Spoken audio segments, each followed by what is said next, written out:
you couldn't even tell that I was streaming on Streamlabs, which, you know, now that I'm used to it, I'm quite enjoying.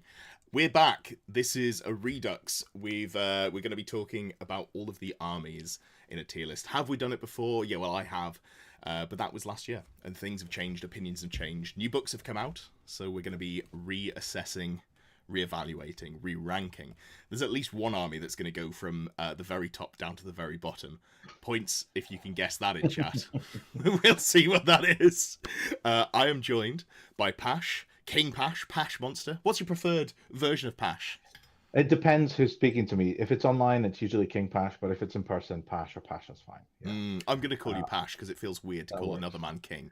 It does. No, that's fine. It's when I've been called a lot worse. Yeah, I won't say it here because it's too early in the video to swear. But normally when people say, "Oh, what do you prefer to be called?" I'll respond, you can call me anything other than insert swear word here. That's my general go-to. But yeah, how is everyone doing? We've got Tizzy. If Orcs don't place first, you'll call a war against Nottingham. Can I move up to Scotland? There's going to be a war. There's going to be a war and I need to move. Jack is here. Good to see you. Still, They've made the top 20. Let's just call it that. They're easily in the top 50%. Very comfortably.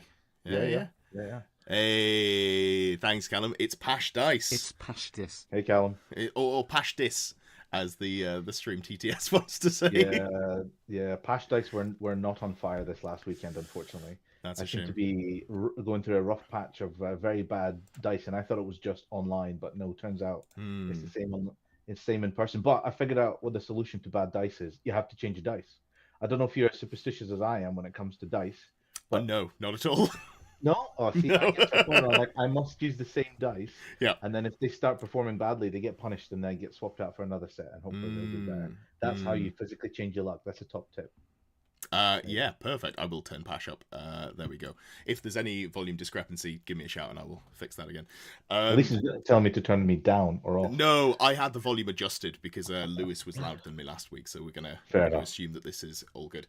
Well, this is as good a time as any to leak. I have sent a few messages out looking for quotes on dice, so I'll be looking to do those in the next couple of months. Looking forward to getting those out. But, well, yeah. There is an art to dice, I think. There's definitely good dice to have and bad dice to have. And obviously everybody's pet hate, and let's not diverge too much, but pet hate is the symbol on ones, isn't it? Everybody hates a symbol on ones. You cannot do that. Yeah, that is illegal. Let's not be silly. And when it comes to silly dice, I think Games Workshop probably win top prize when it comes to rubber squig dice, or it comes to sideways weird rolling dice. They've done it all. Although and I almost wish they always in wouldn't. a D6. Yeah, but there's no way to stop them, is there? There isn't. And to be honest, people keep buying them. So if they didn't, they wouldn't keep making them. But hey ho, we're all suckers for some dice. I have a very large dice tray right beside me, which has a whole bunch of dice that I've got over the years, and I just keep getting more. It's a problem every gamer has. Excellent stuff. All right, perfect.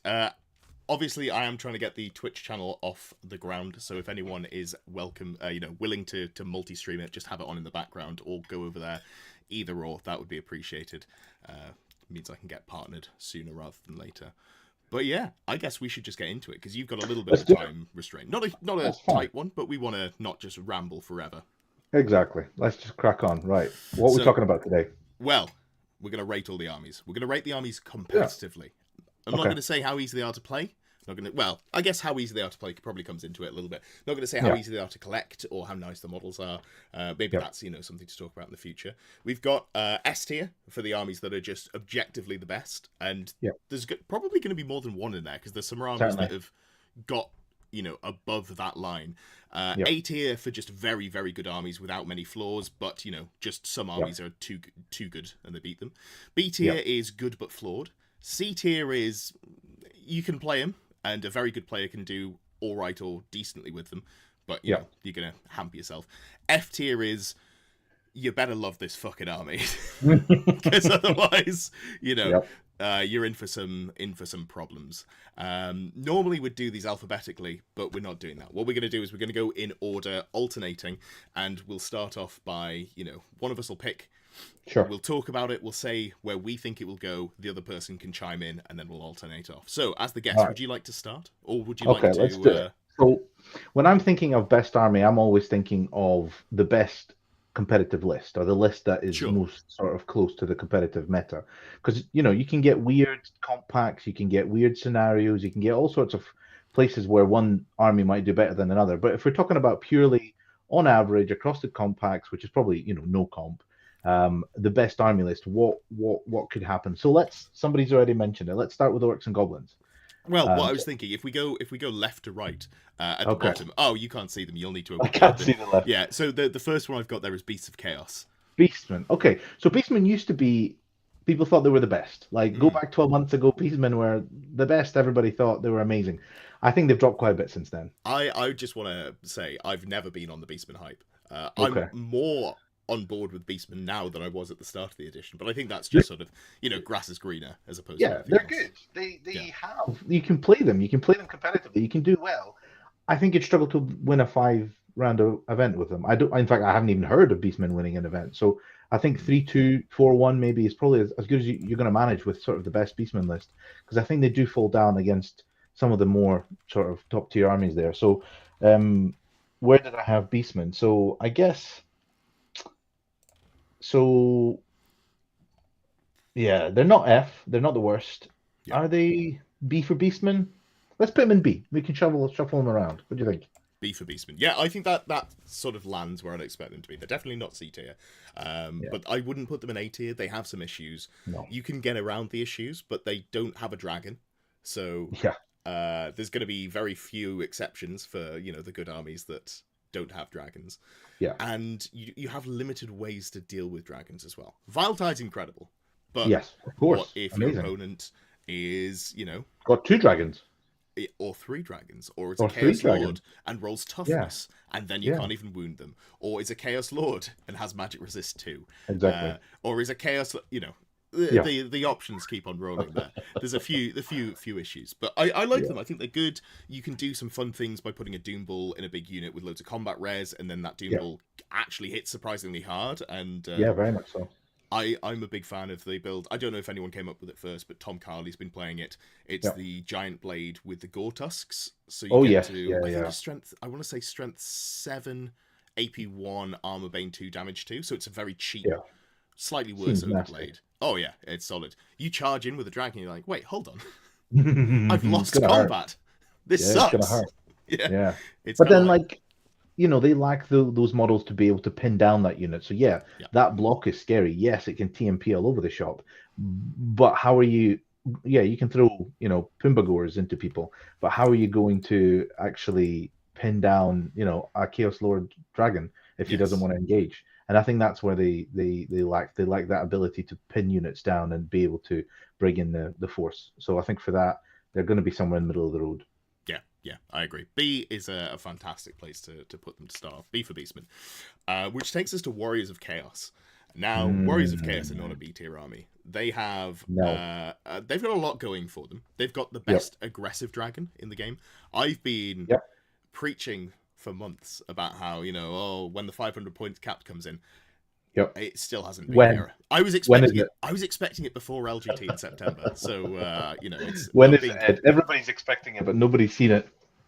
The only time it's coming in, I feel like nobody's seen a released version or a release date. Well, that's true. Yeah. But anyway, as it stands, rating the army, you can put a Chaos Lord with an Ogre Blade, and triple Favor of the Gods, so you can re-roll your table. Oh yeah, because you just get stats for free for being Chaos. Stats for free are good. Yeah, you get a 5 ward for free. That's cool. Yeah, I mean, don't get me wrong. Free wards. Yeah. It's rolled into your cost. You're paying through the nose for this character. You get up to like 560. But then you get an extra 100 points of items you can chuck on top of that. Exactly, and also Mark and Nurgle, which is realistically a 30 or 40 point magic item. That's just a 10 point upgrade. Fantastic. Yeah, and then you've got a good selection of Chaos Powers as well. Gifts that can actually enhance, and you've got a plethora of choices there where it's a case of which one of these is the best. It's not I have one that's useful out of 10. It's not. I can use any 3 or 4 that are, actually quite handy. So yeah, they have a lot of good options. And the rest of the Chaos book, let's be honest, is pretty good. They've got a whole bunch of items that are game defining. Everybody loves the puppet, of course. It can lead to some samey type lists, which is something that I've sort of tried to play counter to, because I've been playing warriors recently, so I've tried not to take the dragon, the Tzeentch sorcerer, the samey core, whatever else. So I think they suffer from a bit of poor internal balance, but they have options, and that's the main thing. And you still see them winning events. The Welsh Open was won by Che. There was, you see them on the podium quite regularly. It's not surprising to see 2-3 Chaos Warriors players in the top 10. I think that's where I'd rate them. So they are an army that I'd expect to see very highly represented in the top 10, but maybe struggle to make that top 3 cut. That's kind of where they fall down. And that's not because they're not good, but it's because the armies that are very good are better than them. Yeah, exactly. It's not even better. They match up really well into them. Something we didn't even mention. They've got, the best unit in the Beastmen book, the Dragon Ogres. But you can just pair them with a dragon, which is like, sound you've got that then. Or essentially, you run Shartax individually. I mean, who can run champions, which are essentially small heroes, aren't they? So you've got these guys running about. You stick one of them with a blackened plate. Suddenly you've got a 2-up guy who has ward save against pretty much most of the stuff that you're going to be shooting him with. He's not a slouch in combat. He's immune to psych. He's puts out a fair bit of damage. Like he can do the business. So yeah, they've got a lot of good options. A lot of good options. But I agree, they're not the top army, because there are other armies that are better than them. And I think the key difference is they don't break the game. Well, I think the other armies that are better do break the game in certain ways. So I would put them in the A tier. They I think are solidly a good army, not the best, not terrible. You've got options. Yeah, that's where I've put them in. I'd say they're probably top of A tier. Like, there's not many armies that are better than them. And if you get a good run, if you dodge, Mortuary Cult with the what do we call them, the caskets, or Bretonnian with Killing Blow, you're probably going to win the event. Exactly. Oh, you've got a fun one now. You've got Lizardmen. Yeah, Lizardmen. There are fun builds with Lizardmen, but there are no good builds with Lizardmen. People will get upset by this, but I genuinely think they're limited. Just the way that their book is made is they don't really have a lot of options. I've played a multitude of Lizardmen lists, and they all look fun, but none of them look like they're going to win an event. I think somebody did win an event with Lizardmen, maybe, but we're talking about like some nerfs before the slam basically very early on. I think, so I don't think it's likely to happen. I think if you win 3 games at a 5-round event, I think you're doing amazing with Lizardmen. But beyond that, you're entering legendary status. I think they're, are they the worst? No, but they're maybe in the bottom. They're definitely in the bottom. I would say you only play them if you love them. You want to put them into C tier or F tier? I think F. Genuinely, like nothing excites me about Lizardmen. I'm not gonna quibble. I think you could make a case for them being in C tier, because I think the triple Carnosaur and then a Carpet of Skinks list is reasonably good, and by not planning to win an event standards, but like you could probably get a 4-1 with it if you're a very good Lizardman player.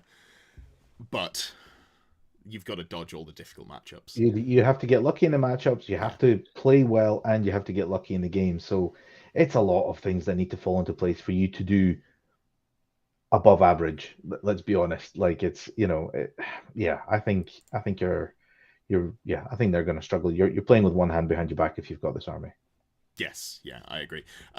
Winslow has a great point.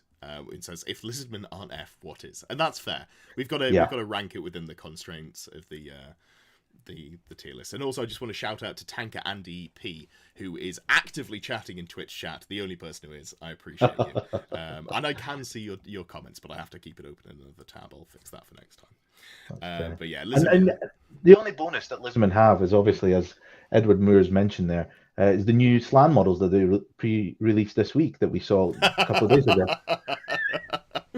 For anyone who hasn't seen, they are fantastic. It's the old, like arcane frogs, I think they're Arcane called. frogs or something. Yeah, I don't know if they're familiars. I don't even think they have rules. I think they're literally just fun pieces. Yeah, I don't know what they're going to charge for them. Because probably 50 quid each. I wouldn't be surprised. But yeah, hold on. Let me see if I can get them up on stream. This is the other thing is they've had another Slan release in the last 6 months when they had the familiars come out for the Empire. One of them was a frog with a pipe, was it not? So yeah.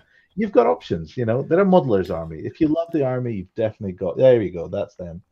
Yeah. If you like them, then yeah, they'll be available. If you like them, who doesn't? If you like them, if you like them enough to spend money on them, I guess is the question. Yeah, I think you play Lizardmen if you have a Lizardmen army or you bought it for cheap. I don't think you're like, you know what, I'm going to get into Old World because they've got Lizardmen. Yeah, I think that's what we're looking for. Lizardmen S for skink, says Pip. That's something. Yeah, S or maybe shit. But yeah. The Cortax as well that Strifey's just mentioned. I'd completely forgotten. Cortax just having to take Unixosaurus. Like, they're already so sad, and we've just forgotten one of the main downsides to them. Also, their caster's meant to be the best caster in the game. You know, the Slan, and they are not. I would argue maybe an Empire Wizard's actually about as good, if not I'd say an Empire Wizard's better because they're like half the points. Half the points, more options, same casting ability, same dispelling. They don't get obviously Slan have the paid upgrades you can go for, and almost and high magic as well, so it's slightly different, but which is a bad law. It's not it's a limited the best law. It's a very limited law. Yeah. There are times you'd take it. I know you've played High Magic, so I figured I'd see if I could reel that one in. Yeah, I don't love High Magic though. High Magic used to be better. Yes, yeah. When you were taking on a High Elf Dragon, you're like, you know what? Sure, this is fine. Sure. And an ethereal dragon, an ethereal big lizard is much scarier than an ethereal little lizard. Yeah. Who, let's be honest, there's enough magical attacks that you can definitely pincushion it with something. Yeah, absolutely. Yeah. Lizardmen, I reckon F tier. Yeah, I think that's fair. You've swayed me after my wanting to put them at the bottom of the seat now. They're just terrible. They've got to go. They have absolutely got to go. So, next up, and this has worked out fortuitously. I didn't even set this up. I just have been lucky. Dark Elves. I get to talk about Dark Elves. Dark Elves are... So it's difficult to rate them because there is a list. And I don't want to call it my list, but it's absolutely my list. And now people are playing it, which is very cool. I went to an event, not last weekend, maybe the weekend before, I think it was. Yeah. And there was someone there, Willem, one of the Ground Knight tier supporters. Great to see you again, bud. He was playing a carbon copy of my list. And I was joking that I was going to take pictures of his list and then show them on stream. But look at what, I've done loads of painting. Do you think my army looks good? Because he's a fantastic hobbyist. Hey, he's here. Oh, nice. But so there's one list basically, and someone sent me another list. They were like, "Oh, is this your list?" And they changed, moved one cold one from one unit to another, and slightly changed, put a burning blade on the sorceress or something original. Like that. Yeah, I was like, I don't resent that. It's if you find a core of a list and you're like, oh, I think I can make it slightly better, go for it. That list, I think, genuinely might be A tier. I think it can beat anything in the game. The reason is it's got bullshit. The hard matchups for example, the double or triple chaos dragon list. Yep. You can just beat with Pillar of Fire spam. When I say spam, you launch at 24 inches with a focus familiar, and then you stay out of range, and that's how you beat Tomb Kings. I haven't lost a Mortuary Cult with it. It's a very it's a hard match, but you can absolutely win it. Here's the problem. I don't know that I can say that they're an A tier army. I feel like no. I feel like the top of B is the highest I can justify. Okay. I would even go lower than that. Oh, no. And the reason for that is there are better armies ahead of them. So the reason I think they are good because they have options. They have really good dragons. They have a couple of builds. Like the double dragon build can't really be ignored. That's one of the better double dragon lists. Yeah. They definitely have options. They've fallen out of love mainly because people have nostalgia as to what they used to be like, which was beyond filth. Yeah. So they are okay. They're middle of the pack, but there's a number of armies that are ahead of them. So yeah, C. Okay, put them in C. Absolutely not. We'll be fighting on the streets before I put them in Do C. you think they're better than Beastmen? I don't think they're better than Beastmen. 100%. I You don't think think so? I'd ever lose a game to Beastmen. Yeah, no, I don't mean versus Beastmen. I just mean overall. Like, do Dark Elves have worse matchups than I Beastmen? think it depends how you're looking at it. So if you're looking at it from like if you're playing the double dragon list well, Yep. I think that's absolutely a B tier list, and I want to put it in A tier, but I think that's just personal bias. Yep. And I think if we're saying we're looking at it through the entire book, of course the book is overall bad, but that doesn't really make a difference because all you need is 4 good units, and then you've got a tournament list, right? And that's it. Yeah. Yeah. So I think they've got the Cold One Knights, despite having stupidity, are very good because they're a relatively cheap T4 2-up save model with 3 attacks and a banner that lets them get AP1. And you can put 50 points of magic items on them, so you can take the Ruby Ring even if you've gone double dragon. The dragon's very good. It's not the best dragon, but it's like you can fit them in cheap enough. They've got good items to go with that dragon. Yeah, the items are incredible. Shield of Grond, Pendant of Calith. You can make a very tanky dragon. Focus familiars. Yeah, of course. Yeah. They've got Tome of Fury, which is a spell familiar. They've also got the last remaining unit of fast cavalry that are able to pick their spells. Yeah, I haven't been on a crusade talking about how terrible not Dark Riders, Doomfire Warlocks are for a while. Yeah, because I mean they're still not great, but like picture this: 2 dragons, right, with all the tricks. You've got 2 units of Doomfire Warlocks picking the spell out of dark magic that gives you the frenzy and hatred. Yeah. Right. They're casting it from the back lines. You're never going to dispel that unless you chance it. And the rest of the list is avoidance, shooty elves. Like, there you go. You've got 2 dragons going out getting points. Like, that's decent. Yeah. But I still think that, a Beastman list can give that a good run for its money. Right, you want to put them in A, I want to put them in C. Let's split the middle and put them in B. I think B's a good compromise because neither of us are happy, which is, exactly every good compromise. Just like a good marriage. Hey, I didn't realize you were proposing, but yes. Fantastic. Yes, there's some funny comments. One of the best infantry in Corsairs. Yeah, of course, we all know Corsairs. Yeah. They've also got some very acceptable core just to round out the conversation. Oh God, yeah. Dark Riders. The fact that Dark Riders are still good. Yeah, they don't kill much, but they're points denial, and they might do something. As a high elf player, I look on to Dark Elves with jealousy because basically most of their stuff that they have is better than the high elf stuff, give or take. The exception being the dragon. The dragon is still pretty good. It's got no armor save breath weapon. Yes, and I do use that sometimes, and I feel so on elves especially very painful. However, the downside is it's not weapon skill 7, and that makes a big difference. It's strength 7, isn't it? Oh, sure, it's still strength 7. But you know how often I roll 1s and 2s to hit with that dragon? But you've got you've got award saves galore. You've got all sorts of exciting things. I'm not saying it's bad, but I think the high elf dragon's better. You can have for under 500 points, triple save. Still take a great weapon. Have a weapon skill 7 dragon. The dark elf dragon still wins against the high elf dragon in combat because of hatred.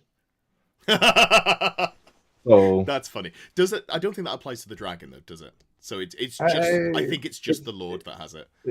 But that's enough. Like no, not through triple save. With lots and lots of choppy attacks, it'll do the damage. Anyway, let's put them in B. I reckon they're somewhere around about the B. Yeah, B you'll be happy to hear I'm converting over to high elf soon because I need an army to take to Warhammer World. So I'll put it to the test. But yes, so B tier, I think that's reasonable, and neither of us are happy with it. And you get to talk about vampire counts.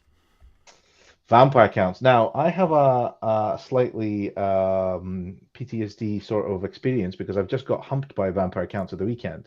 Up until then, I thought, they're okay. Yeah. But I went to the Green Hollow GT in Glasgow this weekend, and Charlie, south of the border for us, came over and stole all my hopes and dreams, and he basically screamed me off the table. So now I have my hump on about vampires being actually pretty decent. The most OP bullshit army in existence. Well, there is something to that, because my point is they are very good because they have abilities that do sort of break the game. Sure. So I think they have several different builds. You have to probably agree that they are the most the sort of the widest options of any of the legacy armies. Yeah.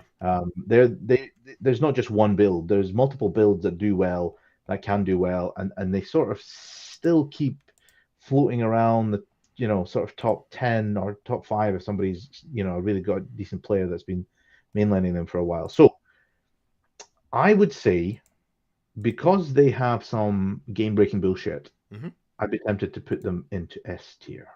I think that's fair. It's either going to be the bottom of S or the top of A in my eyes. Yeah. I think it is the bottom of S, but I still think there's things that you can do that nobody else can do, and it's very hard to counter. There's no counterplay to some of their abilities, especially if you're a new player and you're not aware of all the shenanigans that they can throw at you. Yeah, absolutely. I think they're an interesting one, because I don't think that they're just like a true blue S tier army. But no. I think people have stopped trying to counter them. And that kind of, for me, takes them from here up to the bottom of S, which I think is, like, if we see... I think they're one of those armies that's going to be in flux. When people go, oh, wait, vampire counts are really good, I should start playing them again. Bust them out, and then people are like, right, cool, I've got to invest more in magic defense. I've got to make sure I've got a high leadership general. I'm going to make sure I've brought 3 pillars of flame so I can deal with those pesky banshees. All of these things. Suddenly, they drop back down to A. And then people stop countering them because the people have stopped taking them to events, yada yada. Yeah, we're obviously triggering people in the chat, because I'm looking and everybody's talking about whether they're better than warriors, whether they do really well. I do think they're better than warriors, but I think they're just better than warriors, maybe by a small amount. Yeah. Mainly because they're still undead. At the end of the day, if you kill 90% of your blood knights, you can bring them all back in one turn, and that is the best ability in the game. They're not going to fail a leadership test. They have the old PSP rules. Screams is obviously a thing. They have a lot of really good magical defense and really good magical offense. So yeah, I think they are. We didn't even talk about the Mortis engine. We didn't. No, God. Yeah, that's definitely a thing. No, my general's a large target. Man, if only I could give it a 4-up ward save. Yeah. Because they just have that. Oh no, I'm stupid. Never mind. I'm undead. Never mind. I just reroll my leadership test.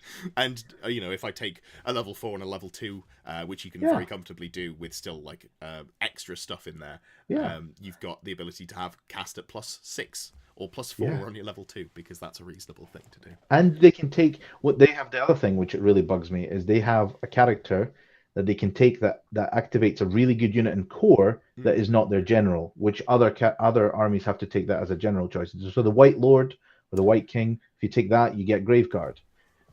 Are there any other armies that do that? Well, High Elves need to take a handmaiden as a general. Sorry, I meant without the general tax, because you're absolutely right. A lot of them do have, if you've got a general. I'm struggling to think off the top of my head if there's any other ones. Is there not maybe something in Dwarves? Does Burlock not give you an option to take one unit in core or something? I don't know, but basically these guys are straight out of the gates with a legacy army list that still is able to punch way above its weight. Because let's be honest, the rest of the legacy army lists are pretty lackluster. Yeah, these guys definitely not. I don't know what the behind the scenes politics is in GW, but I seriously think that was meant to be an army book all of its own, and it has the depth of one and it has the love of one. You can tell that they were meant to be a featured army, but they just, at the moment they are what they are. So, but I think they are still very solid. It's just that basically what happened was, up until not too far before release, all of the factions were going to be in it, and then they were told, actually, these ones you can't have. So some armies had the above average draft and some had the below average draft. And it turns out, actually, there's only one army that has the above average draft, and Screams probably should be relooked at. But also Blood Knights are incredible. Phenomenal. They are the best heavy cavalry in the game. The fact that they can come back, I mean, they're an expensive unit that can come back. You have to kill them all entirely. Yeah.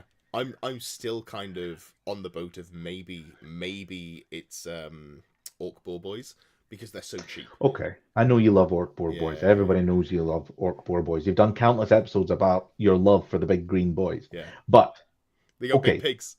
they are the best heavy cavalry I who don't has an think you're armor wrong to save of say two it. plus. Yeah, yeah. I um, I think they're like either it's 1A 1B in my heart, and I yeah, think realistically exactly. Boar Boys are not actually as good. I just really like They're them. they're the more fun option. Yeah. Nobody's going to hate you if you take Boar Boys. I value Um, a cheap value choice that's still God, yeah, effective. So that's definitely. more how I They like have building that for them. lists. But yeah. Yeah, Anyway, that's we should move on because we we've got an should. absolute stonker coming your way. In Okay. fact, I think it might be coming my way. Wood Elves. Wood Elves. Good Oh, I've got luck. to talk about Wood Elves. So Wood Elves are an army that I own physically. You might be able to see here. I've got a little elf that's partially painted. I've got some other bits floating around my desk.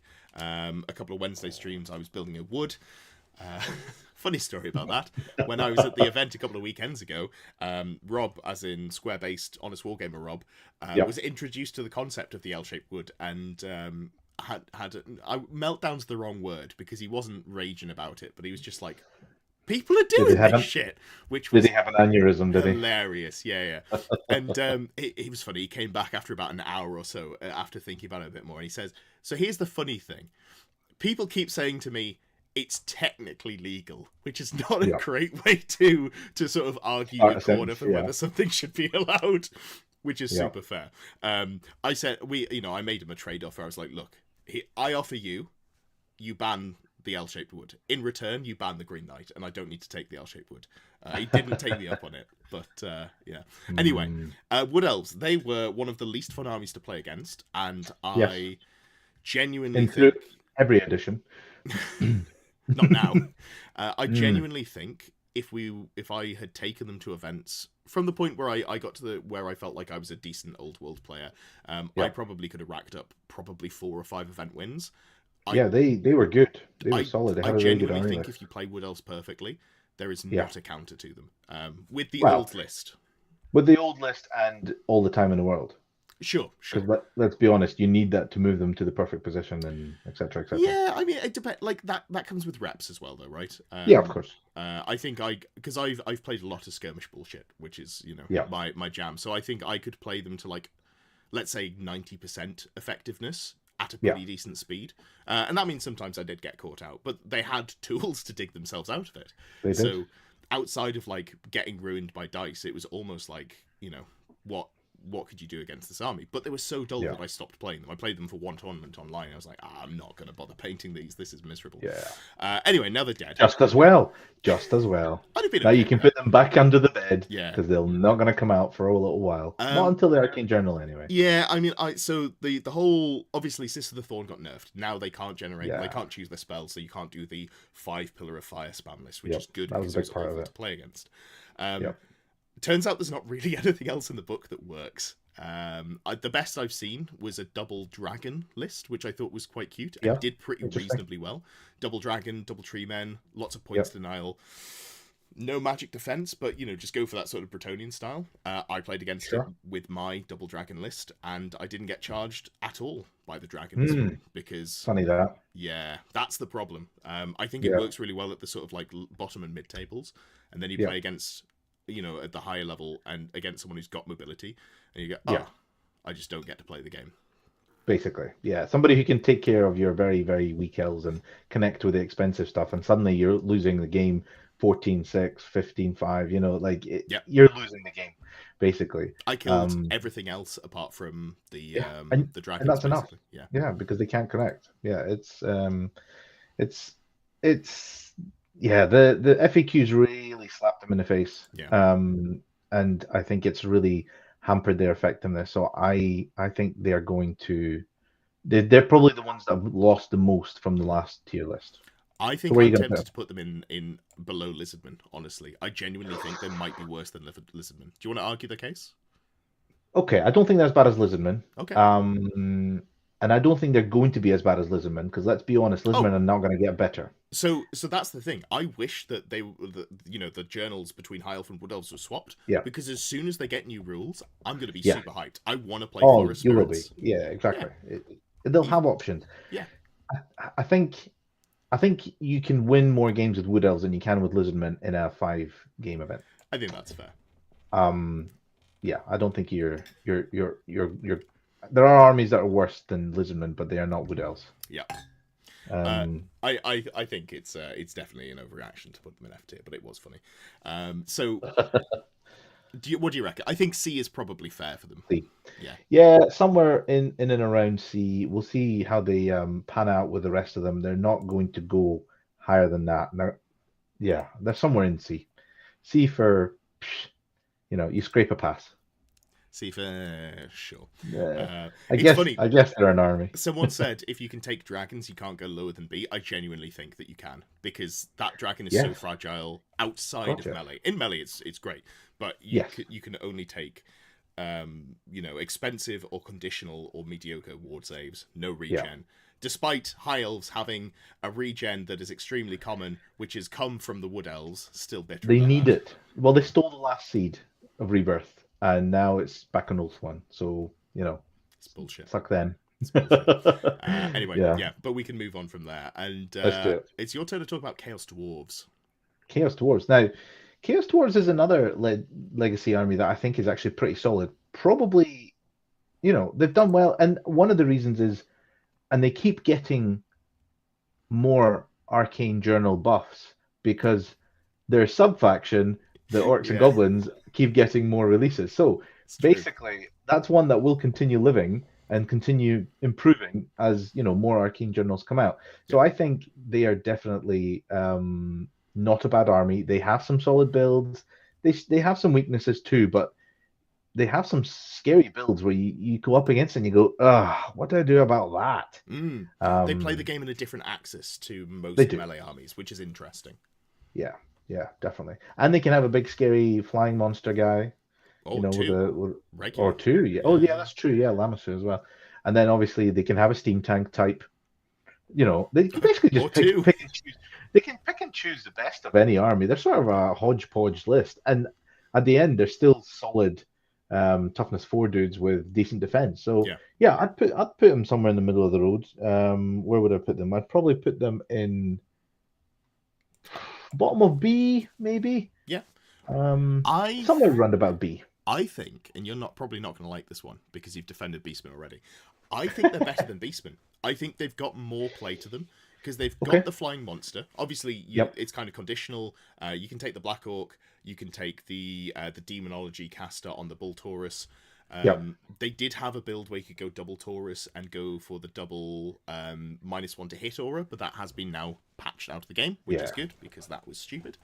But you can still do stack minuses to hit on the Black Orc. Yeah. Give it the so you're -2 to hit in combat with weapon skill 7, which is very good. Yeah.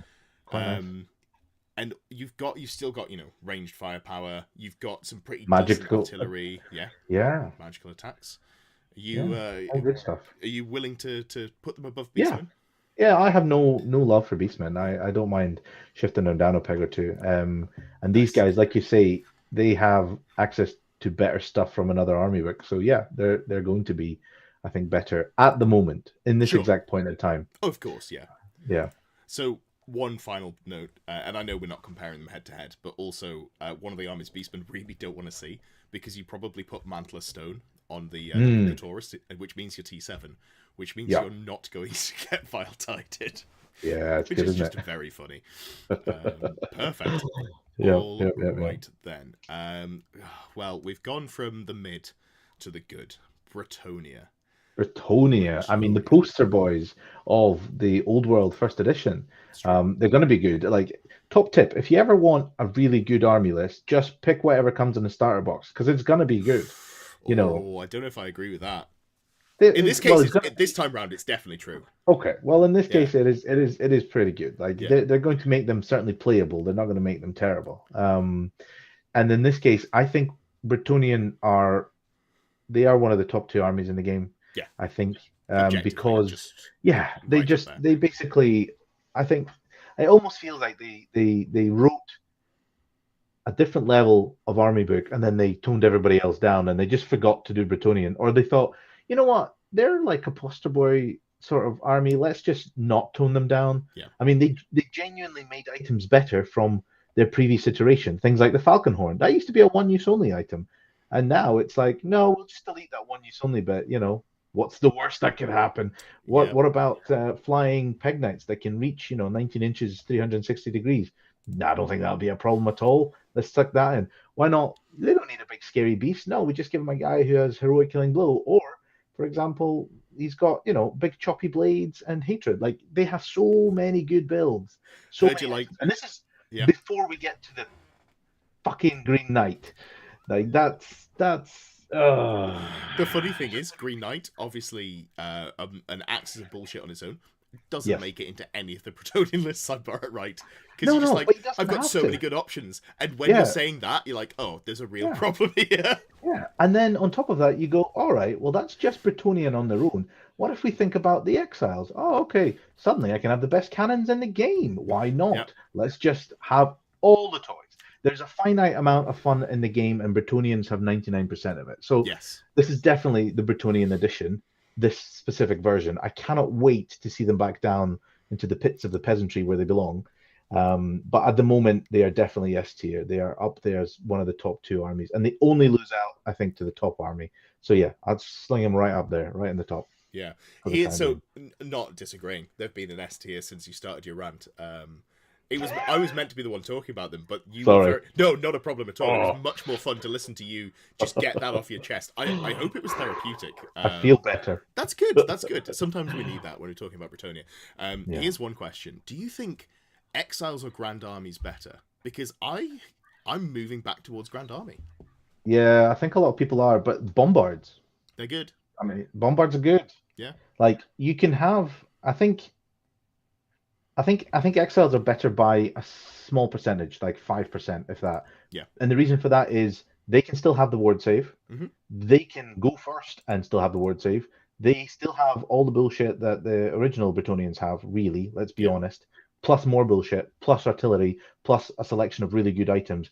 Their downsides are not anything really to be taken into consideration. I think it also comes down to play style. So if you're willing to play like super aggro, Exiles are probably hand and foot ahead of everyone else. Yeah. But I am more of a cagey player. I like to have a toolbox. That's fair. And you can do that better with Grand Army. But I don't think you're wrong to say that it probably is Exiles that's well, look at it this way. The event that I've just come from, there were something like 8 Bretonnian players. Mm-hmm. And I think 7 of them were Exiles. And I think they almost all had double Bombards. So they've obviously been sniffing the same glue. So speaking of sniffing the same glue, I have heard that they're all a group of players from a different game who've jumped over to Old World. Maybe not permanently, maybe just for this event. Just for the one time. The event, the list together. So I think that's probably... It feels like it. But yeah, I mean, they are a popular army. They're going to be a popular army. If you go to an event at Warhammer World, like for example, the September event at Warhammer World, 25% of the lists were Bretonnians. Wow. It is a very popular army. Okay, fine, you're only picking from 8, but still, like, they are up there. And then, of course, depending on the comp pack, they can either do really well or just dominate the top 5. Like 4 out of 5, like the London GT or whatever it was. They're going to do well in this edition unless some massive changes are made to either the comp or the rules. So I think the problem is comp doesn't. Like the sort of thing you might expect to see. Comp never touches them because they don't care about big monsters and whatever else. Like they always capped at 500 points. The most expensive I go is like 375. Yeah. What a shame. But yeah, I think they could be fixed pretty easily. I think if you give them some points, nerfs would mostly do it, and then maybe limit the characters in some way.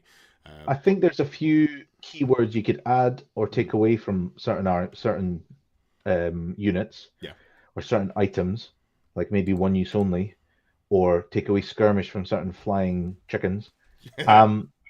There's little tweaks you could make that would actually improve them a considerable amount. That still would be a really good army, but it would take away some of that bullshit. And if we do, get, a revision to the current edition without it being, if we get 1.5 edition at some point, which would be lovely. It would be.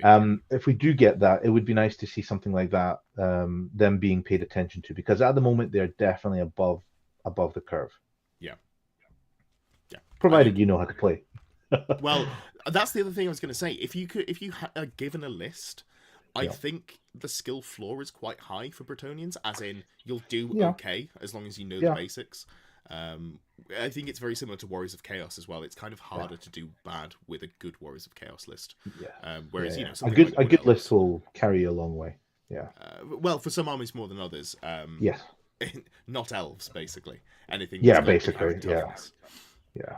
Perfect. Well, tell you what. Bretonnia, you've just had your rant, so I'm going to talk about Ogre Kingdoms.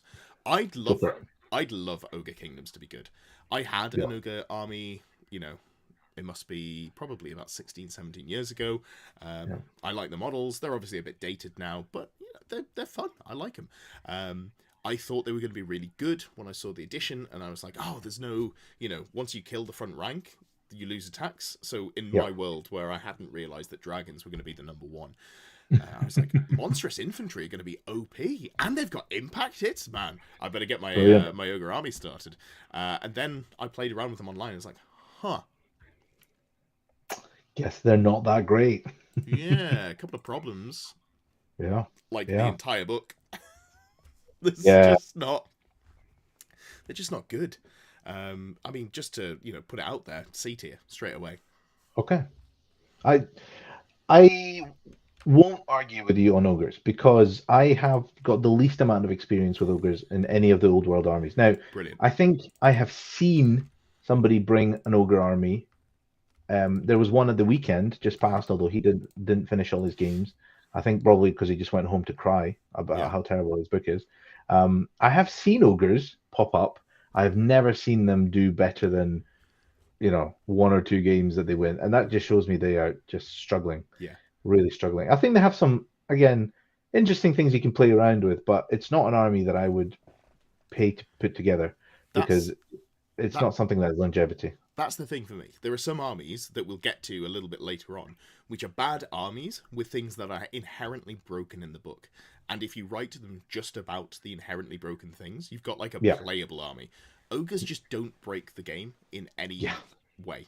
So there's just nothing there to sort of play around with. And I've tried, because I was like, oh, it'd be cool to be an ogre player, You rock up and win games with ogres. People are like, how's he doing it? But how is he doing that? Yeah. Why? How? Why? But I just don't see it. So for me, I think not. ogres are.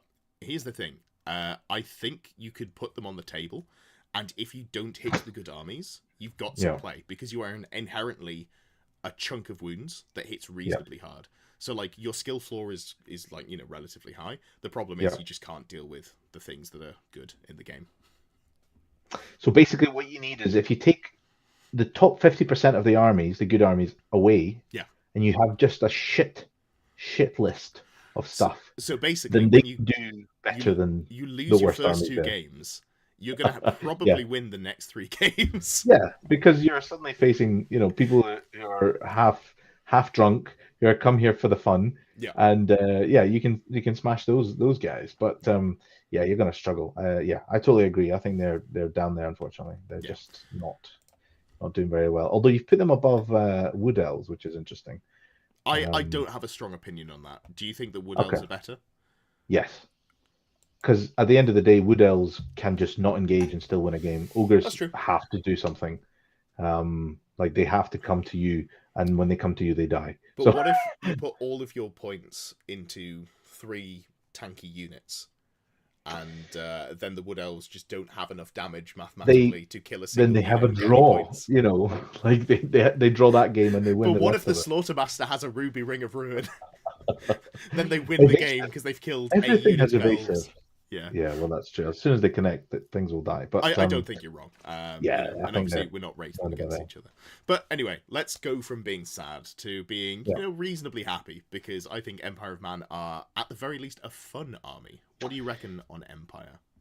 Empire are viable. I'll be honest. I've played the new Empire once. Sure. which you can see on my channel. I've only played the Empire once since the new Arcane Journal. I haven't had a huge amount of experience. I haven't seen a lot of very exciting builds with them. I've seen a lot of people complain about Empire, but I think that's because there's a lot of people who have a lot of love for Empire and they wanted it to be something else that it wasn't. So I think with the Arcane Journal, Empire are better than they used to be. Yeah. But they were really shit before. So, they've gone from maybe F to sort of near the top of C. I mean, are they better than Beastmen? I think they're better than that. So I think Maybe. the problem is the Grand Army is the way you play them. And I think the Grand Army got a little bit better. Yeah, well, as it always does when you have an Arcane Journal. Of course, yeah. More but options, I think the things that you got in there were genuinely quite exciting. You've got to fill your core with something. The core that they have was okay. The archers were good and the knights were fine. Yeah. Now you can make one unit of knights actually hit pretty hard, which I really like. Okay. Which is just for core is solid. The artillery list, if you play it very well, is a good list. We have a player who comes to the TSN arena a lot called Jack Allen, and Jack is mental, and every time he plays Empire, he looks like he's going to have a heart attack and die. But then he wins all his games. You have to play so precise with that full gun line list where you've got triple cannon, double hellblaster. It's very hard to play, but if you play it's well, scary to run at as well. It's very scary to run at. Terrifying. You get one turn to get there, and if you don't, problems. It comes down to dice, and he plays the thing that I don't see many Empire players doing. He's got the Illusion Caster, he's got Lore Familiar, so he picks the spells. He's then gone triple Power Scroll. He's saying you're not charging me. Column of Crystal, Miasma Mirage, I'm going to stop you from doing your game plan, and I'm going to win. It's so hard to do. I wouldn't feel comfortable doing it. I'd have to play a lot of practice games. I think if you play that list well, I think we can argue bottom of B tier. Because it can compete, but you do have to have an aneurysm or play not at events and have 5 hours to play your games. Okay, put him in B. I think they're in there. I think they, as been mentioned in the chat, they've not really been figured out. We have not seen the full depth of what Empire have got to offer. So remaining optimistic, there's probably still a few things there that they can bring to the table. So let's put them in B. I reckon they've probably got some amount of love. And also Knightly Orders. If you go Knights of More, you can take casters.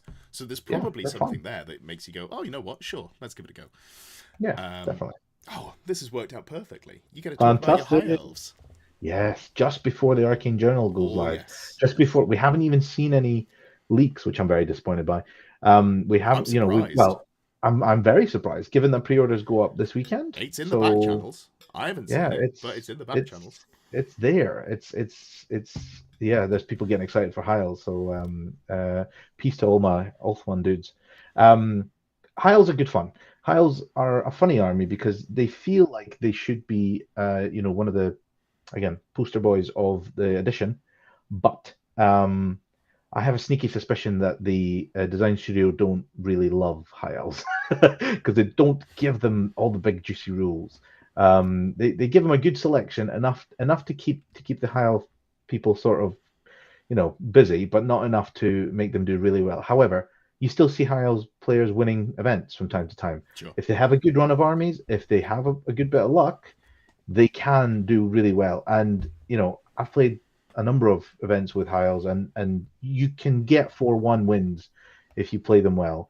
And you just need a fair bit of luck to get you any further than that. So I think they're up there. I think they're B.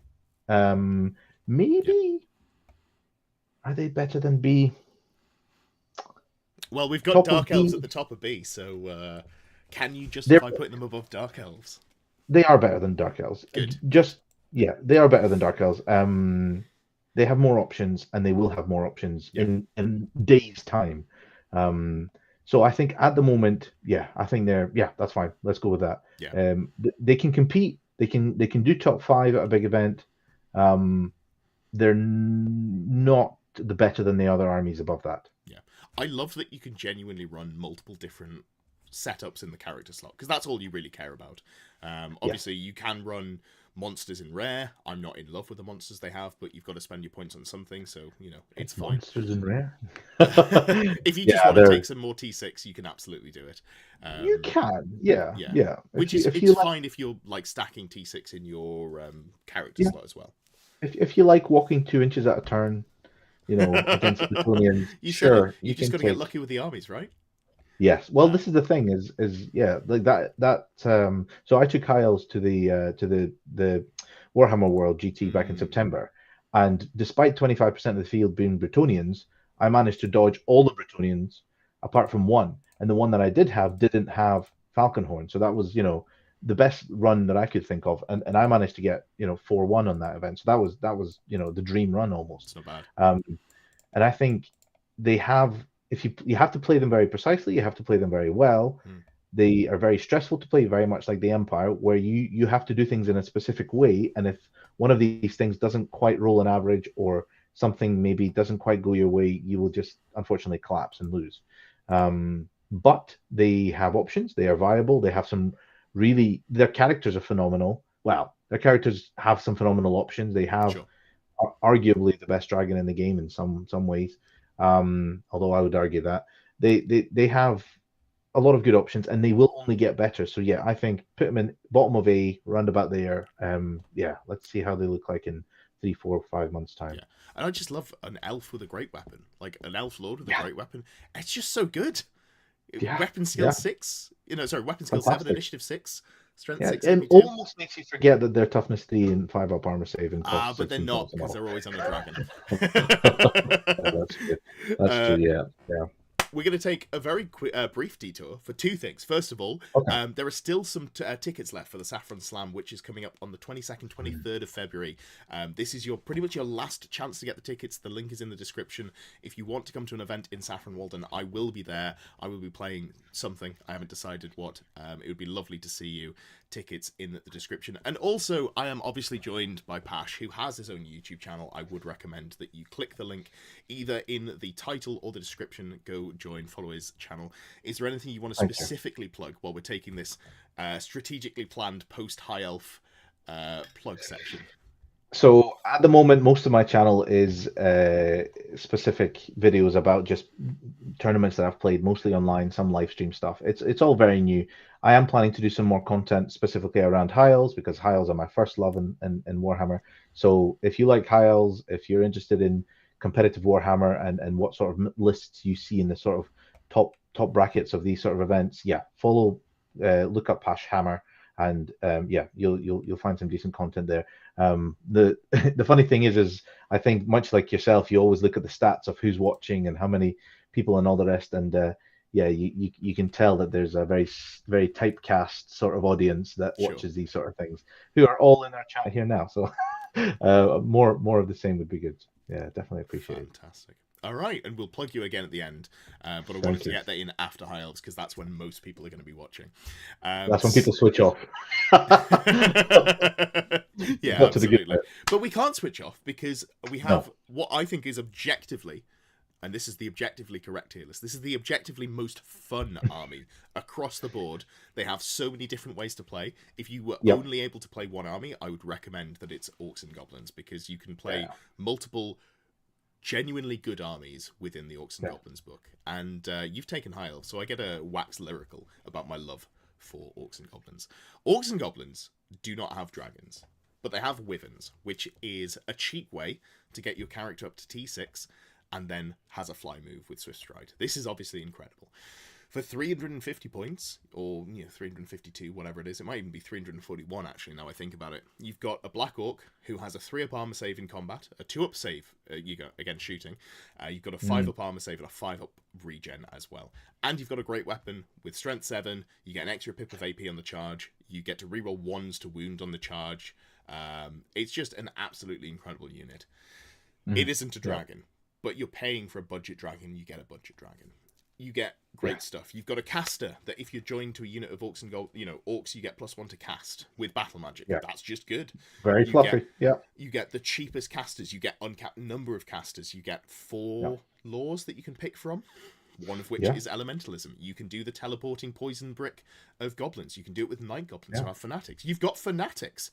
one of the few things that Bretonnians are a little bit scared about, because if they're, angling to charge you in the flank of your massive brick of whatchamacallums, you just drop the fanatics where they have to land. Yeah. They don't get to choose where they go. You can be smart, put them where the models land. You hit them twice. They're an incredible army. They're a lot of fun. And they keep changing the FAQs, and they keep tweaking the Orcs and Goblins, and they're still good. They're still really good. They nerf fanatics, which is why you don't see fanatics. Yeah, you'd have to pay. You have to have 30 Night Goblins to take 3 of them. A small. And sure, but what I'm saying is, like, you nerf them, which is why you don't see 12 to 15 of them on the table anymore, which is a good thing. Now you just see probably somewhere between 3 and 9, depending on how heavily you want to go into Night Goblins, and that's great. They're still really, really good. Arcane Journals, both Armies of Infamy are very playable. It's probably the best way to play, but you can do dumb stuff. You can take 3 Wyverns in Nomadic War, if you want to, or you can take Wyverns. I'm leaning on Wyverns because Wyverns are very good. You could take Wyverns with a rerollable regen in Troll Horde if you wanted to. That's fun. You can take, a million trolls that outside of fire magic. Please nerf Pillar of Fire. Just nerf Pillar of Fire. Outside of fire magic, are incredibly survivable because they've got 4 wounds on the river trolls with a 5-up rerollable regen. Unbelievably tanky, and they hit like a truck if you can ever get those hit rolls off. They're so quite good. Yeah, and do they have access to the best lore in the game? Battle magic, yes. And the other best lore in the game that's more green and really is more focused around them? They also have the opportunity to print or paint or convert massive feet and put them on pie plates. Now, I'm not saying that Orc players have foot fetishes. I want to be clear. I don't think they do. I think they're just... They're not? Okay. No, I genuinely don't think they are. I think they're just children in grown-ups' bodies, and that is amazing. Right. And I always have a lot of fun playing against Orc players, because they'll go like, I'm going to cast Foot of Gork. It moves 2d6 in a random direction. It's more likely to do harm to me, and if it does, I'm going to laugh. Yep. And that's just a great time. And that's why they're B for bro. Orc players are bros, and I'm going to put them at the top of B tier. How do you feel about that? I will not argue against top of B. I would even say there might be room to put them in A. Because poison shooting brick is very good. My argument. So they've got decent shooting, poison, artillery, all those bits and pieces. All of those things work. They have really decent combat options, lots of them. Yeah. They've got phenomenal magic. They've got phenomenal magic options. All 3 of their armies are all viable in some way or another. More so than other Arcane Journal sort of options. They have the widest option. I'd agree. If we had Warhammer Orcs and Goblins edition, and that's all we played the whole entire time, you would still have fun because there would still be various amount of armies that you could make. Yeah. They borderline break the game. They're not quite really. Fanatics are not. They're a bit. They're still a little bit nasty, but they're working on those. So I think put them in A. I think they're in there. They certainly give other people a run for their money. People do win events with them. People podium with them quite regularly. I think basically the thing that lets them down is the random element, the random movement of fanatics, all these things that sometimes just don't go your way, and that's the fun of it. That's the fun of playing an Orcs and Goblins army. So I think they're definitely solid. They're definitely up there. You just have to be lucky enough in order to succeed. Yeah, no, fantastic. Yeah, as soon as I put the collision, chat, rat, bell, rat, collision. Exploded. That rat bastard, thank you for being a member for 2 months. We are talking about Skaven in a second, so that was very well timed. But yeah, no, chat did kick off when I put them in B tier, which is probably fair. I think the problem is I haven't played the Poison Brick myself, and I have played a lot of Orcs and Goblins, so when I'm thinking about how well they play, it's version of the Poison Block build, but it's only the second. Well, okay, it's the second best version of the Poison Block build, which is pretty good.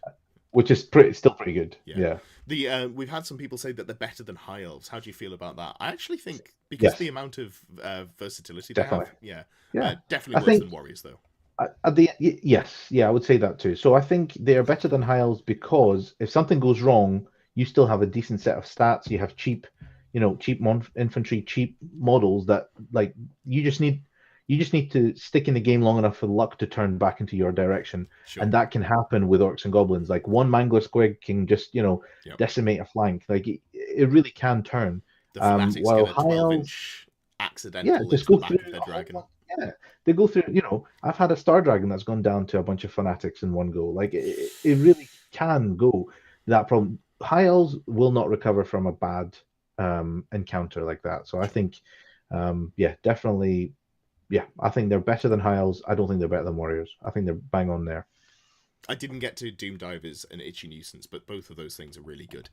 I mean, if we talked about all the good things that are in Orcs and Goblins, we would be here all day. Yeah, exactly. They are a very solid army. Yeah, one of my favorites. So we get to talk about Skaven. Do you know much about Skaven, or do you want me to take this one? Because I've obviously played a chunk of Skaven.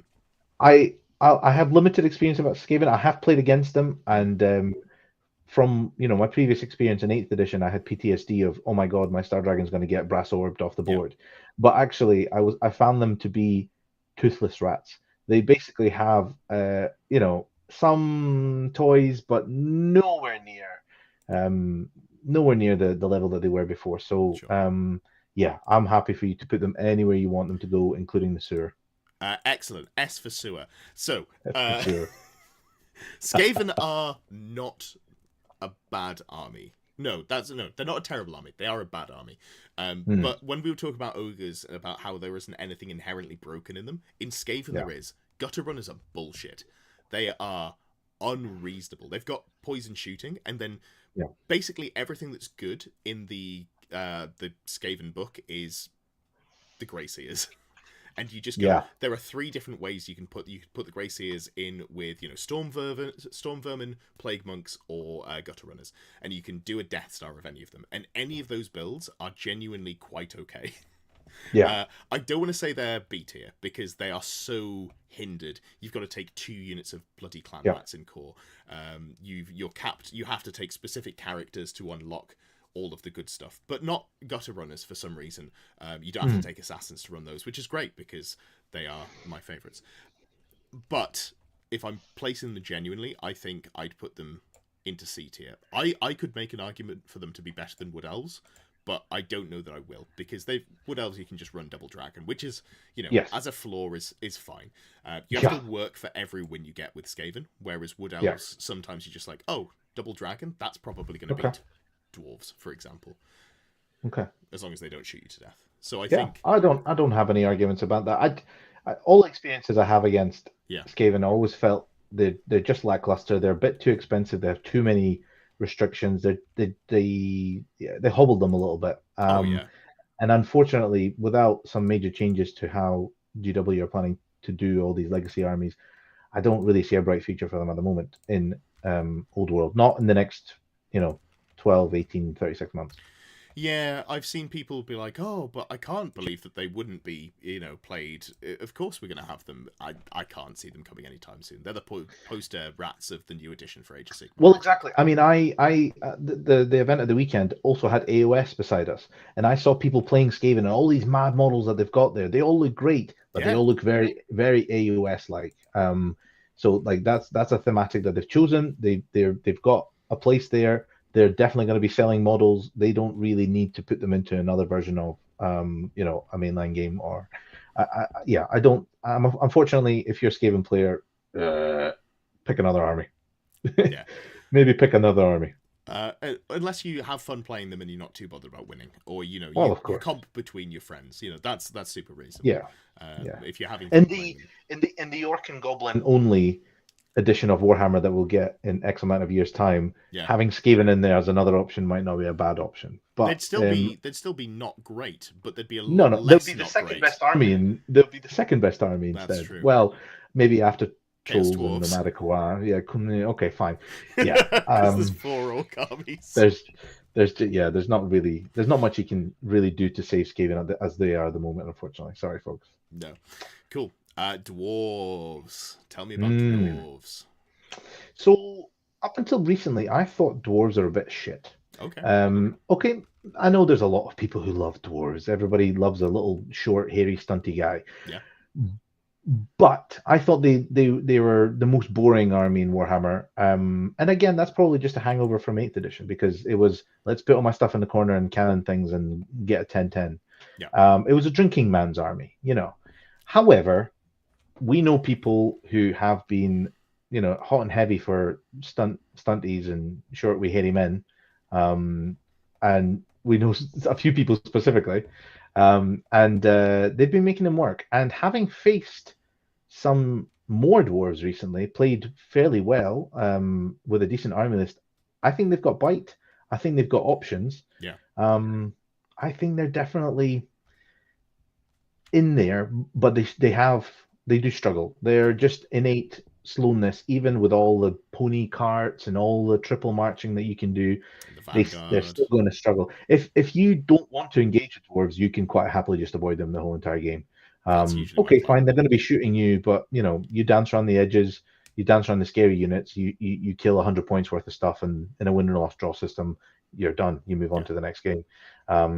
So yeah, I think dwarves are in B. I think that's fair. I think they're probably better. Yeah, top of B, probably. Certainly in that lineup there. Yeah. They're certainly better than Dark Elves. They're not as good as High Elves ever. I think they're okay. They have innate weaknesses. That's the problem. So I think I'm very happy to leave with them where they are. I think this is where I'd put them. If I was going down the same line of logic, where I was arguing for specific players playing a list very well, you could say, oh, that list that Richie plays or Luna's been playing, you could probably push into A. But I think if we're talking more generally, because unlike Empire, the only player I've seen play that list to that sort of level is Jack. Yeah.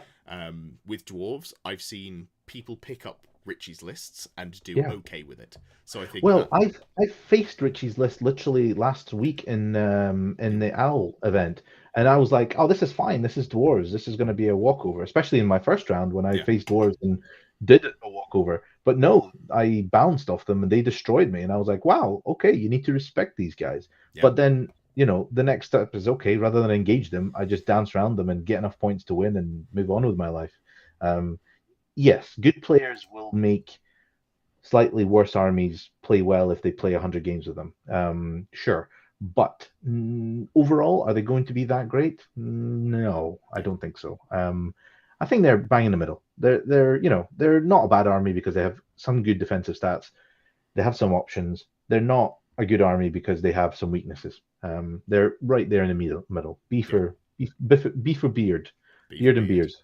Yeah, and as we said before, B is the decent but has some flaws tier. So I think that's perfect.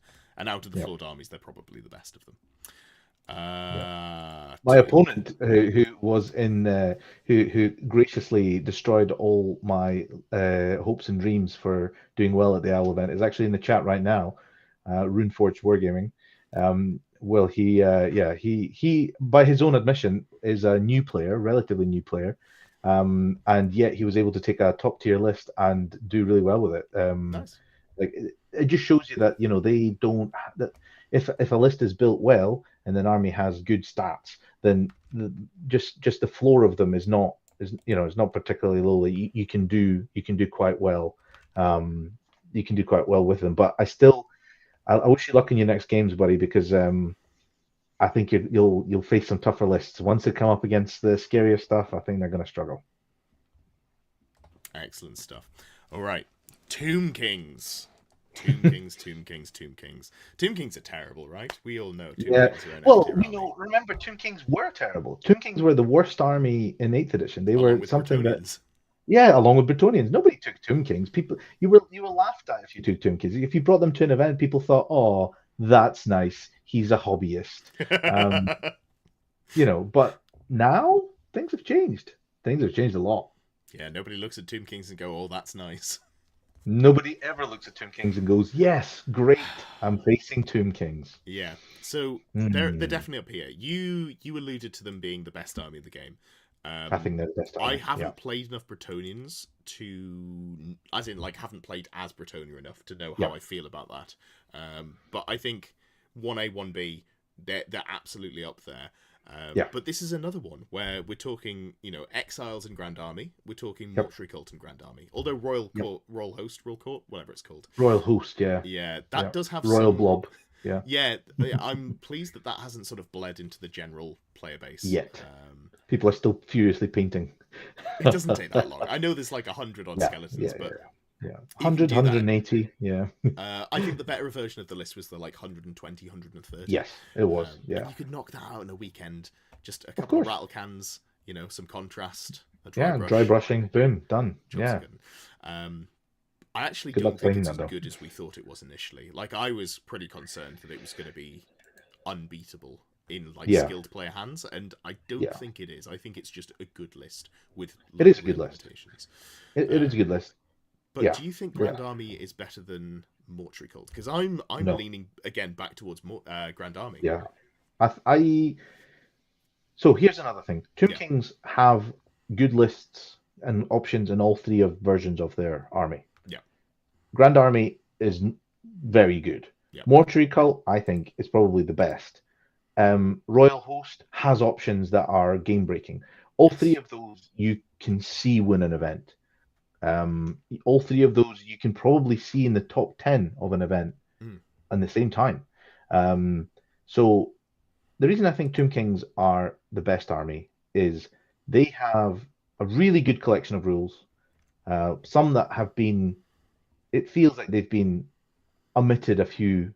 They're just undercosted, or there's just too many good rules, too many collections of good rules. That the Necrosphinx is a phenomenal model. The Scorpions are phenomenal. Mortuary Cult are great. They have really decent combat monsters. They've got really decent sort of defense. They can raise stuff. They've got really good magical defense. At the end of the day, they're undead. They're not going to run off the board. They're not going to, disappear. I think the reason that Tomb Kings are the best is they have a collection of rules, interactions that are broken. Actually broken. Like, they don't work the way they should or the way you think they should. And I think that's something that probably needs another pass rules-wise to bring in line with the rest. There's just too many questions, too many loopholes, too many sort of how does this work? Well, how does putting chariots in units work? How does raising stuff into those units work? How does, challenges and being able to allocate wounds out of challenges work? Too many broken rules interactions that I think collectively just add to a really, really solid army. I think I'd put them right up at the top there. And at the end of the day, if you look at it in an order, are they going to beat the other top armies there? Are they going to beat Bretonnians? They give them a good run for their money.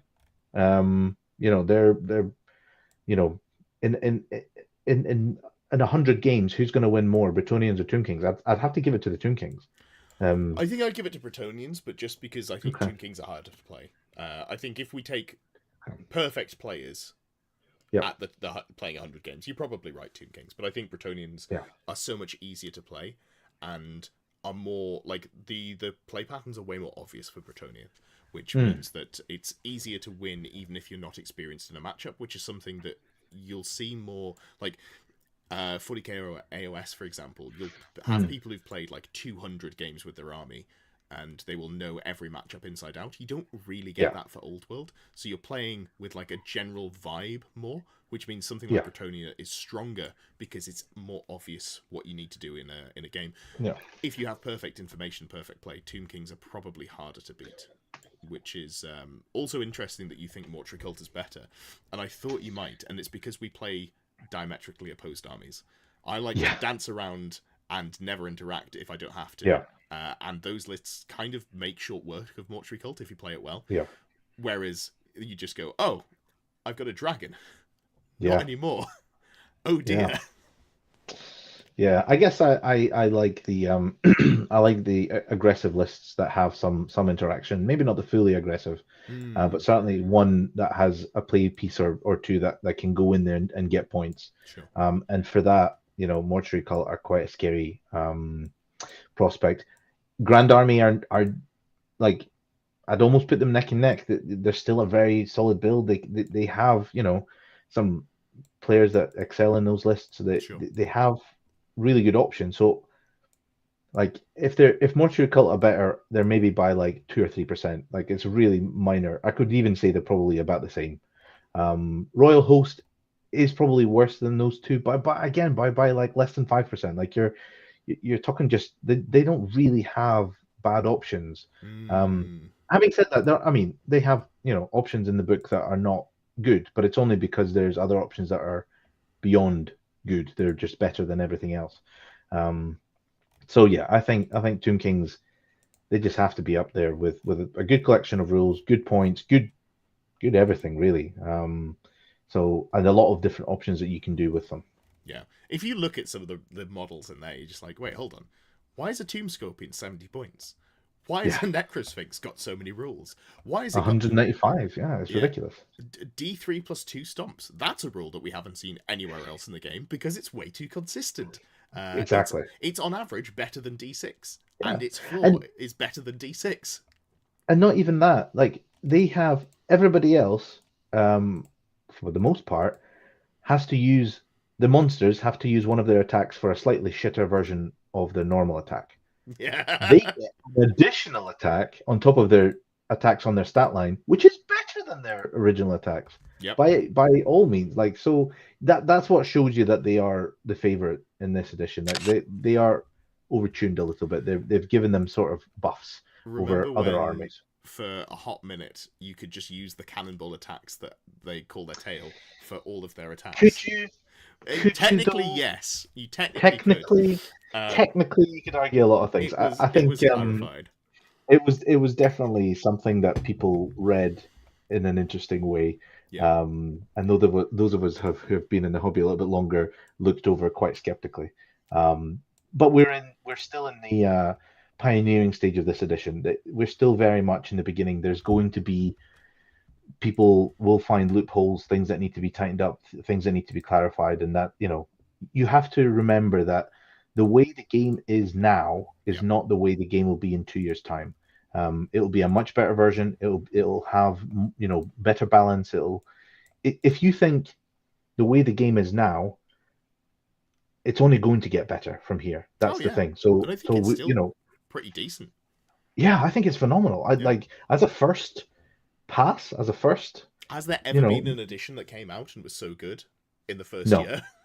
no, I don't think so. Yeah, it's I pretty certainly, solid. yeah, like I think they've done a stonking job, and people sort of forget that sometimes. They're like, oh, but this is wrong and this is broken and infantry shit.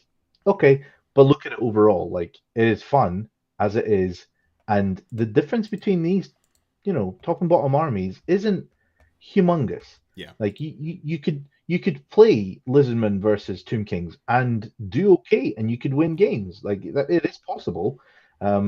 Which is more than you can say for certain editions where certain armies just were not playable. Mm.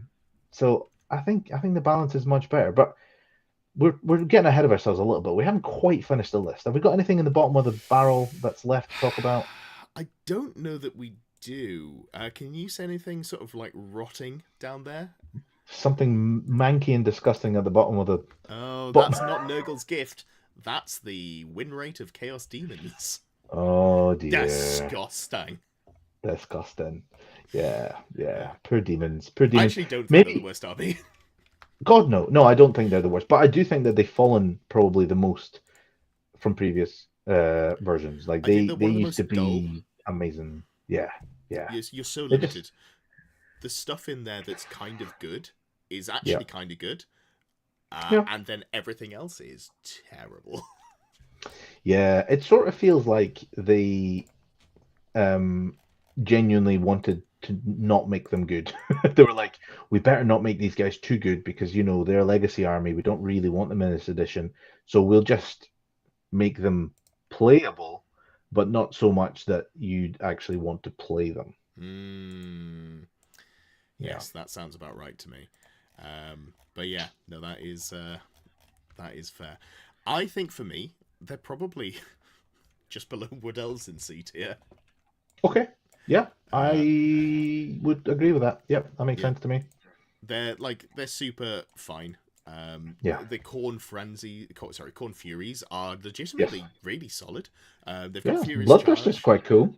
Yeah, I've kind of gone off the Bloodthirster. So I played it for one game, and a sample size of one game is not a good sample size. I fully understand this, don't get me wrong. Yeah. But I played it for one game, and what happened was I charged a unit of Dragon Princes. I didn't kill any of the unpicked hits. I got challenged out. We got locked in combat. And then from that point on, I could not kill enough Dragon Princes to win combat. And then I rolled a double 6 and I demonic instability'd out of there. Yeah, that's it was so sad. It is. It sort of feels like they have all the downsides of a non-psychology army that none of the undead have. Like the undead have not really any downsides to them at all. These guys seem to have like all the downsides. Yeah, they're just a collection of poor rules, unfortunately. But they do have some options, like some things that you can be like, okay, I can maybe sling a few things together and make something interesting there. But like, you're gonna struggle. You're gonna struggle against the better armies out there. You're gonna struggle against even the mid-tier armies out there. Like even if you take off everything in A and S tier, they would still struggle to fight the likes of, Dark Elves and Dwarves and Empire, and things that struggle to fight that. Are they really that good? Nah, I don't think so. I think they're probably at best C tier, better than Skaven, better than Ogres, better than Lizardmen, but not better than Wood Elves. Yeah, I think you're probably accurate right there. Yeah, the Soul Ground is great. Like, I wish you could take 2. It's it's on a massive base, and yet it's one of the most mobile models in the army. Yeah, because it's got reserve move. So it's like, crazy. Let's just move up, lumber, shoot, yeah, move, lumber. Oh hey, I'm behind you with my massive spider. This is horrifying. It's just a shame the rest of my army is terrible. yeah, that's the problem, isn't it? Yeah. Also, they just don't have a good magic missile on their blue fire of Zinch, their pink fire of Zinch, I should say. That's it. Which is it's just not as good. I mean, the Reign of Chaos table is what we're missing, really. Let's be honest. That was a fun little addition in previous versions. Because let's be honest, free benefits that come in built with your army are always good. Hint, no. Take that. Well, in Warriors of Chaos, yes, but free benefits are not always good. Case in point, Murderous for hand weapons in Dark Elves, because I never get to use the fucking rule. Okay, I see your Murderous, right? And I raise you having both Elven Reflexes and ASF on the same model. But that's good if you have that, which I don't know that anyone does. So, if you gave the demons the same resurrect rules undead have, how much better would they be? So you can go up to initiative 11. Yeah. Oh, nice. That's the thing. Yeah. Good shit. Yeah, very useful. Yeah. But it means that if you've got a great weapon, it cancels out, right? So it is worth doing. But also, I don't think any elf models have both Always Strikes First and Elven Reflexes. I know the Lords don't have it. No, I'm thinking of Handmaiden. She doesn't have Elven Reflexes, but she does have a spear. So when you get charged, she gets +1 initiative, and she has ASF, so she's initiative 11. Does it not? Because these it does cap, but these elves go up to 11 is the point. Okay, but that's the benefit for that is still marginal over Murderous. The problem with Murderous is none of the models that want to use it have it. Coldborn Riders don't have it, so second round of combat when you'd be using your hand weapon. The Dark Riders don't have it. In my army, the only model that ever uses it is my Sorceress. And my Sorceress does kill models with her hand weapon attacks sometimes, which is always fun, but it's not, worth remembering.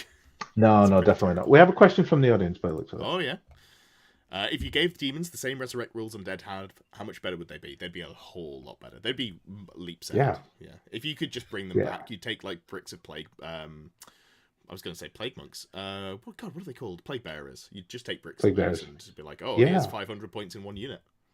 Yeah. I mean, Nurgle were always the solid sort of let's not go anywhere type army. So yeah, I think they'd have a bit more grind power. So yeah, they would definitely be better. I think those rules are a downside. I also think the losing your ward save because of magical attacks thing is a quite frustrating, given how sort of feast or famine magical attacks can be. Sure. You can either face, the likes of Tomb Kings, who actually don't have that many magical attacks. They only really have their, zappy weapon, casket and spells and stuff. And then you go against Warriors of Chaos, who all come with magical attacks, at least all the ones that matter. It can be a real sort of rock, paper, scissors matchup. So, yeah, they could definitely be improved. And let's be honest, if things continue the way they are now, and GW do not officially support these legacy armies, there will be a drive from the community for people to do a revised version of some of these army books, whether it's a points rebalance, whether it's a rules rebalance. I think there will certainly be people who would be interested to make them work. Whether that's going to be widely accepted is another matter. But the point is, there'll be enough people in the community who will want to make that happen. But it would have to be a community-driven thing, unless GW really change their tune. Yeah, I think I'd like to see that a little bit further down the line. It feels a bit... Oh, no, I don't think it's happening now. Yeah. I think it's like, we're talking like, in the next maybe 18 months, that sort of thing. Yeah. If we hit second edition and there's been major changes and there's still no updates for them, sure. I think at that point, have at it. Exactly. I'm not a homebrew guy. I think the problem with homebrew is you have to go into it with a level of good faith. And when I'm writing army lists, I do not have good faith. I'm trying to write the best. I'm trying to abuse the core mechanics for a tournament list, and that's how writing tournament lists works. So I have issues with homebrew because if I take someone else's homebrew and I find the broken thing in it, then when I play it, people are unhappy, and I'm unhappy because it's not a fun experience for anyone. But so fair. I think that has some legs. Yeah, definitely. Yeah. We've come to the end. We're going to do a quick plug, and then we're going to have a very brief comparison to how things have changed from the last tier list. Let's do it. First of all, Saffron Slam tickets. There are still maybe a couple of them left. If you haven't picked one up but you want to come, 22nd, 23rd of February. Link is now in the description. It was wiped by YouTube. I blame YouTube instead of myself. So you can find the links there on BCP and pick one of those up. And I think Friday might be the last time that you can buy a ticket because list submission is this weekend. And also, if you haven't already, click on the @Pash in the description or the name of the video. You'll be able to follow him on YouTube. And again, is there anything that you want to plug specifically? Anything to do with Team Scotland, or is that not something that you're plugging at the moment? I'm supporting Team Scotland. I won't be joining them this year. So we will be building our team for future ETCs, etc. So we're still, we're a smaller community than those outside of Scotland, but we have a lot of really passionate people. So what I will say is, if you are ever curious about venturing beyond the border to come and join some of our events, and a whole bunch of people from the north of England did this last weekend, I'd more than encourage you to do so. We have events coming up further north. We have an event coming up in October. This is very early doors. This hasn't actually been made publicly available, so you're getting the inside scoop here. There will be an event at the Brewdog headquarters up in just north of Aberdeen. So that will be coming up in October. But there will certainly be events in and around the Scottish calendar. Please come and join us. We'd be more than happy to have you there. And in the meantime, if you're, I'm trying to get more people interested in content that I produce. So if you are, if you like competitive gameplay, if you can understand the Scottish accent, if you followed us so far, you're in good stead. So come and join my channel as well. I'll give a plug out to Ed there as well, especially when I beat him, which I think I only have once. We've only played once, and it was before we've only played play one. The game. So we're due a rematch now that I understand. We'll give you an excuse that one. Yeah, definitely. I wanted to talk about that game, but we can do that off stream. Perfect. So let's have a look at the how it was last time. So this is a little bit blurry. Apologies if I zoom out here. I should be able to get it onto screen. Oh, this is terrible. There we go. So you can see we're not too far removed, actually. Wood Elves have gone down to the bottom. And I did see someone in chat saying, what was the nerf to Wood Elves? Their sisters used to be able to... Sisters of the Thorn used to be able to pick the spell, so you could write a list with 5 Pillars of Flame. Now you can't do that, and there's just not really any damage in the list. So... Yeah, it's taken a lot of bite out of it. Interestingly, a few things have moved up. My estimation of Dark Elves, definitely, now that I've played them more. This was pre-Dark Elves. Yeah. But otherwise, yeah, we're sort of in the same the same sort of sphere. I mean, a couple have changed places. Warriors of Chaos, sure, we would think they sort of lost. There's a bit more of a gap between them, Bretonnians and Tomb Kings. Yeah. Vampires are sort of up there. Yeah, I think there's not a huge change, is there? The top and the bottom have basically just shuffled around a little bit. Everyone's Yeah, stayed where exactly. they were, and the middle's shuffled around a little bit, but it's all kind of just tweaked itself. I wanted to put Bretonnians into S+ tier, but I was poo-pooed, which is why they're not the #1 army on there, which still makes me a little bit salty. But that's fair. That's fantastic. fair. Yeah, I think so. But overall, what's your thoughts about how this edition, how Warhammer is at the moment? What's the state of play? How are things? Is this a broken game? No. Having played competitively in other Warhammer systems for the last 5 years or so, there are always going to be armies that are better. There is always going to be stuff that's better. I think there is a surprising number of armies you can take to an event and be competitive with. Like down at the bottom, there's probably 4 or anything C or F tier I probably wouldn't take to an event and feel happy about it. That's less than half. And if you're only looking at the actual official armies, which I don't suggest we do, that's 8 out of 9 of them that I would argue are eminently playable. So I think the game is actually in a really solid spot. Would I like dragons to be nerfed? Absolutely. I'd love to see more infantry. But I think we're in a pretty solid place to build on. We are. And if the rumors are correct about the High Elf Arcane Journal, we will be seeing more infantry very, very soon. Or they'll be terrible and we'll never see them again. we'll be. So I think, from my perspective, High Elf infantry is some of the best infantry in the game. And for me, that is maybe I'm not expecting to see it over the next 6 months. But I am sure we're going to be getting something that makes the game more playable for infantry sooner rather than later. That might be in like 1 year's time. Time scales are kind of loose with Warhammer.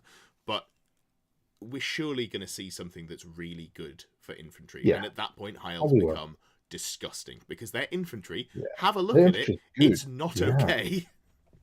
Yeah, I mean, they certainly have the pick of the bunch when it comes to decent infantry units. It's just a shame infantry are a bit shit just now. But if they weren't, maybe if they were, a 1.5 edition or any tweaks, or maybe they're feeling generous in some sort of FAQ and they decide to give us some extra tweaks. They could suddenly become a lot better, infantry armors overall. So I think I'm looking forward to when we come back to this in a year's time, 18 months, whatever it'll be. And then we're looking at, remember when dragons were good? Remember when infantry was terrible? Now it's all infantry. Everybody's shoving big blocks in each other. I can't wait. Yeah, me too. I'm very positive, and I think it's just fun. Like, it's such a fun game to play. And if you're bummed about the state of the game and you're not necessarily bothered about playing only at tournaments, play some games with like just infantry against your mates. I've done that, like in the vein of like, people have said I want to see this on stream, or I'm teaching a mate. So it's not some like I'm like, oh, I really passionately want to play all state troops. It's a fun game. Like, if you just take the balance down to a level where you're just like, I'm going to run some Warriors of Chaos, like actual Warriors of Chaos. In a game against, what were they playing against? High Elf Infantry. They're pretty solid. They're scary. And evenly matched. Like, you get a good game out of it as well. Like, if you go into the game with the same expectation, you can get a really good game out of it as well. Whether that's competitive, whether that's, a game against your friends, whether that's something that you're just putting together a casual sort of event about learning the game, which are still happening. We are still very much in the early days. Those of us who play competitively forget that we are in the very small minority of people who appreciate the differences and nuances of how these tier lists work. If you are not if you don't have high aspirations to win a tournament, which, let's be honest, unless you've put in a lot of work, it's very, very difficult. There's no reason you shouldn't play Lizardmen. There's no reason you shouldn't play your Skaven list or your Ogres. Play whatever you want. They are all viable. They're all fun. Some will do better than others. You will struggle when it comes to it, but you'll have fun games. And to be honest, you can win with all of them. All of them are, viable. You just need to learn how to do it. I wish we'd said this at the start, because there's going to be some really salty commenters who will not get to this point and just be like, "Oh, why are you talking about this?" Stupid competitive people. Yeah. As always, and I didn't say this at the start. Again, I should have said it. If you disagree with this tier list, if you disagree with us, I don't want to see it in a comment on YouTube, because it's easy to say, "Oh, well, you're wrong on this." Put your money where your mouth is. In Discord, the Discord link down below. There's now over 500 of us. It's a free Discord. You're welcome to join. There are some VIP areas for members, but there's a tier list channel. I have already pinned this tier list. If you want to complain and say that actually you're completely wrong, I want to see where your head is at. Let me know by taking a picture, a screenshot of the tier list that you've put together and posting it in the tier list channel on Discord. And I look forward to proving you wrong in that exact case. Excellent stuff. All right. Well, thank you very much for joining us. And I'll see you. Well, there'll be a video on Thursday and another stream on Friday. It is Valentine's Day, but I'm doing stuff on Saturday. So if you don't have plans, if you want to just hang out and chat, we're going to do another Fix My List stream, because I will not be available on the Friday after that. Catch you around.